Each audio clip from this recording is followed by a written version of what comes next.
Второй раз газета «Советская молодежь» проводит топ СМ КБР.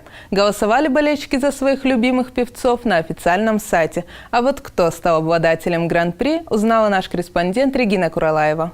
Газета «Советская молодежь» уже третий год проводит единственный республиканский хит-парад «Топ СМ КБР». 9 декабря в ГКЗ провели церемонию награждения лауреатов и гала-концерт. Победители выбирали путем народного голосования на сайте газеты. Мы награждаем сегодня тех, кто занимал первое место на протяжении одной недели и выше. Тот исполнитель или исполнительница, у которого количество таковых недель наибольшее, он получает гран-при.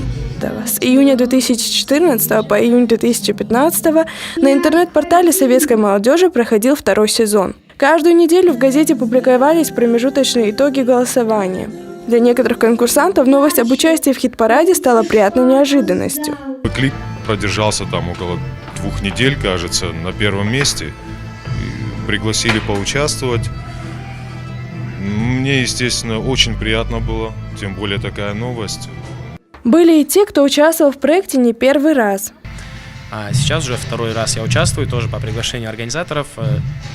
Не знаю, посмотрим, какое место, я еще даже не в курсе. Обладателем гран-при по итогам второго сезона стал солист театра песни КБГУ «Амикс» Кайсын Халамханов. Регина Куралаева, Бибарс Кумок.